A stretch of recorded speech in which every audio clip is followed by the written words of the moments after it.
માનનીય મીડિયા મિત્રો, આપ જોઈ શકો છો તેમ આ અમદાવાદ શહેરના વસ્ત્રાલ વોર્ડની અંદર ગેલેક્સી કોરલ સોસાયટીની સામેનો આ ભાગ છે.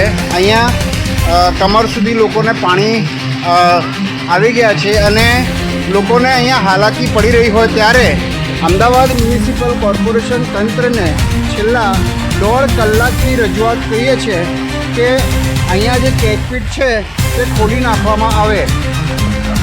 જો પૂરું ચેકપીટ ખોલી નાખે તો પાણી જે છે એ બધું લઈ લે, પરંતુ કોઈ અહીંયા છેલ્લા 1.5 કલાકથી આરટીઓના નામે રાગ આપી રહ્યા છે, પરંતુ કોઈ અહીંયા પહોંચ્યું નથી, જેના લીધે વિસ્તાર આખો આપ જોઈ શકો છો. હું અત્યારે કઈ પરિસ્થિતિમાં છું, મારી કમર સુધીની જે હાલત છે એ અહીંયા દેખાઈ રહ્યું છે. આ લોકો બી હેરાન થઈ રહ્યા છે, પરંતુ આ કેચપીટ ખોલવા માટેની જે વ્યવસ્થા કરવાની હતી તે થતી નથી.